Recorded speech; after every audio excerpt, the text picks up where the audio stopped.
നേപ്പാളിന്റെ തലസ്ഥാനമായ കാഠ്മണ്ഡുവിന്റെ ആത്മാവ് പോലെ നിലകൊള്ളുന്ന ഒരു വിശുദ്ധ കേന്ദ്രമാണ് പശുപതിനാഥ് ക്ഷേത്രം. നേപ്പാളിന്റെ ഹൃദയമായ കാഠ്മണ്ഡുവിലൂടെ ഒഴുകുന്ന ബാഗ്മതി നദിക്ക് ഒരു പ്രത്യേകതയുണ്ട്. അതിന്റെ തീരത്ത് ഉറങ്ങിക്കിടക്കുന്നത് നൂറ്റാണ്ടുകളുടെ ചരിത്രവും ആത്മീയതയുടെ തീക്ഷ്ണമായ അനുഭവങ്ങളുമാണ്. ലോകമെമ്പാടുമുള്ള ഹൈന്ദവ വിശ്വാസികളുടെ പുണ്യകേന്ദ്രമായ പശുപതിനാഥ ക്ഷേത്രം കേവലം ഒരു ആരാധനാലയമല്ല, മറിച്ച് ജീവിതത്തിന്റെയും മരണത്തിന്റെയും വലിയൊരു സത്യം വിളിച്ചുപറയുന്ന ഇടം കൂടിയാണ്. യുനെസ്കോയുടെ പൈതൃക പട്ടികയിൽ ഇടം പിടിച്ച ഈ ക്ഷേത്ര സമുച്ചയം പഗോഡ ശൈലിയിലുള്ള നിർമ്മാണ വിധിയുടെ ഉത്തമ ഉദാഹരണമാണ്. സ്വർണത്തിന്റെയും വെള്ളിയുടെയും തിളക്കം മായാത്ത ക്ഷേത്രത്തിന്റെ മേൽക്കൂരകൾ ദൂരെ നിന്ന് തന്നെ ഭക്തർക്ക് ദർശനപുണ്യം നൽകുന്നു. ക്ഷേത്രത്തിന് ചുറ്റുമുള്ള ഓരോ കല്ലിലും ഓരോ ചെറിയ ക്ഷേത്രത്തിലും നേപ്പാളിന്റെ കലയും സംസ്കാരവും പതിഞ്ഞിട്ടുണ്ട്. ക്ഷേത്രത്തിനുള്ളിലെ പവിത്രമായ ശിവലിംഗം മറ്റൊരിടത്തും കാണാൻ കഴിയാത്തത്ര സവിശേഷതയുള്ളതാണ്.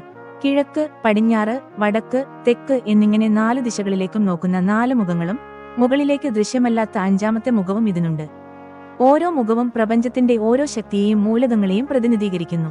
ദക്ഷിണ ഭാരതത്തിൽ നിന്നുള്ള പൂജാരിമാർ മാത്രമേ ഭഗവാനെ സ്പർശിച്ച് പൂജകൾ ചെയ്യാറുള്ളൂ എന്നത് ഇന്നും നിലനിൽക്കുന്ന കൗതുകകരമായ ഒരു ആചാരമാണ്.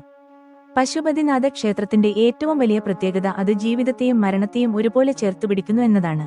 ഒരു വശത്ത് വിവാഹങ്ങളും ആഘോഷങ്ങളും നടക്കുമ്പോൾ തൊട്ടപ്പുറത്തുള്ള ആര്യഘട്ടിൽ ചിതകൾ എരിഞ്ഞുകൊണ്ടിരിക്കും. ബാഗ്മതിയുടെ തീരത്ത് മൃതദേഹങ്ങൾ ദഹിപ്പിക്കുന്നത് മോക്ഷപ്രാപ്തിക്ക് സഹായിക്കുമെന്നാണ് വിശ്വാസം.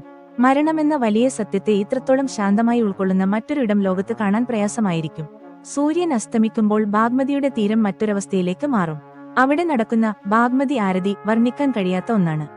പ്രകമ്പനം കൊള്ളിക്കുന്ന ശംഖനാദവും താണ്ഡവ നൃത്തത്തിന്റെ ചുവടുകളും വലിയ വിളക്കുകളുടെ വെളിച്ചവും ഭക്തരെ ഈശ്വരനോട് കൂടുതൽ അടുപ്പിക്കുന്നു. ആ സമയത്ത് നദിയിൽ പ്രതിഫലിക്കുന്ന ദീപങ്ങൾ ആകാശത്തിലെ നക്ഷത്രങ്ങളെപ്പോലെ തോന്നിക്കും. സൂര്യൻ അസ്തമിക്കുമ്പോൾ ബാഗ്മതിയുടെ തീരം മറ്റൊരവസ്ഥയിലേക്ക് മാറും. അവിടെ നടക്കുന്ന ബാഗ്മതി ആരതി വർണ്ണിക്കാൻ കഴിയാത്ത ഒന്നാണ്. പശുപതിനാഥൻ ഒരു വിശ്വാസത്തിന് അപ്പുറം നമ്മെ വിനയാന്വിതരാക്കുന്ന ഒരു അനുഭവമാണ്. അലഞ്ഞുതിരിയുന്ന സന്യാസിമാരും വികൃതി കാട്ടുന്ന കുരങ്ങുകളും അന്തരീക്ഷത്തിൽ തങ്ങിനിൽക്കുന്ന ചന്ദനത്തിരിയുടെ ഗന്ധവും എല്ലാം കൂടി ഒരു വ്യത്യസ്ത ലോകത്തെയാണ് നമുക്ക് മുന്നിൽ തുറക്കുന്നത്. ഒരിക്കലെങ്കിലും അവിടെ ചെന്നിട്ടുള്ളവർക്ക് ആത്മീയമായ ഒരു ഉണർവ് അനുഭവപ്പെടാതെ മടങ്ങാൻ കഴിയില്ല.